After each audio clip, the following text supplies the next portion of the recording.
lamanya siapa pelaku pembunuhan di Subang, Jawa Barat belum juga menemui titik terang. Sejumlah fakta baru pun mulai diungkap kepolisian, termasuk bagaimana detik-detik kedua korban tewas pada 18 Agustus lalu. Pihak kepolisian juga merangkai bagaimana pelaku membunuh korban hingga meletakkan keduanya di bagasi mobil Alphard.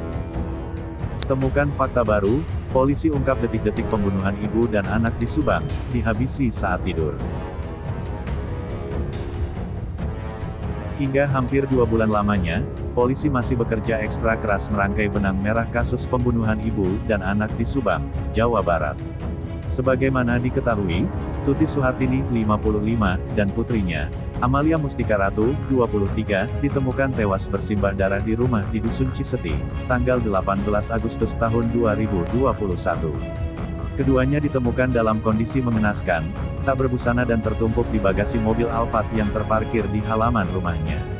Aparat dari jajaran Polres Subang, Polda Jabar, hingga Bareskrim Polri kini mulai menemukan titik terang seusai melakukan autopsi ulang yang dilaksanakan pada tanggal 2 Oktober tahun 2021 lalu. Pembongkaran makam dan autopsi ulang itu dilakukan guna menghubungkan kembali hasil forensi dengan barang bukti yang ditemukan di lokasi kejadian. Kapolres Subang AKBP Sumarni mengatakan, hasil autopsi dan olah TKP menunjukkan bahwa Tuti dan Amelia dihabisi dalam waktu dan kondisi yang berbeda. Amalia Mustika Ratu alias Amel diduga dihabisi menggunakan papan cuci atau kerap disebut sebagai papan bilasan. Salah satunya Yosef. Barang bukti berupa papan bilasan yang tak lain suami dan ayah korban berkali-kali menegaskan bukan pelaku pembunuhan atau pelaku orang melakukan BB tersebut dengan cara ditumpuk dengan barang-barang lainnya di gudang guna menyamarkan. Kami menemukan sejumlah barang bukti, satu diantaranya papan tempat mencuci baju yang diperkirakan untuk digunakan untuk membunuh korban, kata Sumarni dikutip dari tribunnews.bogor.com. Minggu, tanggal 10 Oktober tahun 2021. Setelah Amel dibunuh menggunakan papan kayu, pelaku lantas menyeret korban melalui pintu belakang. Amel lalu dimasukkan ke bagasi mobil Alphard yang terparkir di garasi depan rumah.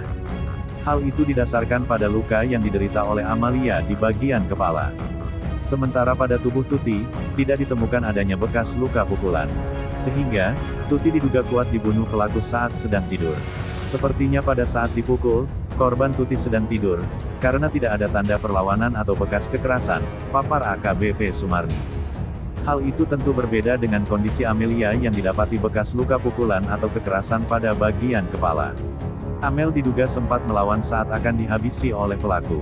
Anak korban, Amelia, sepertinya ada perlawanan, karena ada bekas pukulan, ungkapnya. Melihat kondisi kamar yang berantakan, keduanya diduga dibunuh di kamar masing-masing. Berdasarkan hasil penyelidikan, muncul dugaan Tuti dibunuh di kamarnya saat tengah tidur pada malam hari. Sementara itu, Amalia dihabisi menjelang pagi sebelum jasadnya ditemukan tanggal 18 Agustus tahun 2021.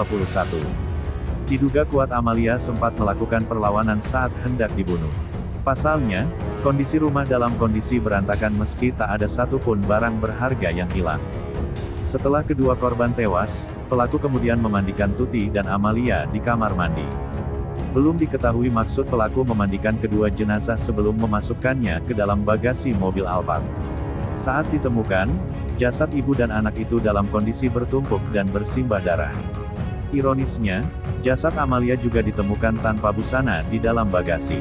Lantas, sebenarnya apa tujuan pelaku memandikan jasad Tuti dan Amalia? Lalu sebenarnya hendak dibawa kemana jasad kedua korban hingga pelaku memasukkannya ke dalam bagasi mobil? Kabid Humas Polda Jawa Barat, Kombes Pol RDA Caniago membenarkan jasad Amalia dalam kondisi tak berbusana saat ditemukan. Namun setelah diperiksa, ternyata korban tak diruda paksa pelaku sebelum pembunuhan terjadi.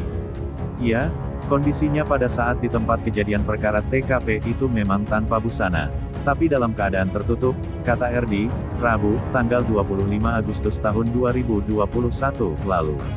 Tapi sepertinya tidak ada tanda kekerasan seksual, saya mendengar untuk kejahatan seksualnya tidak ada di situ.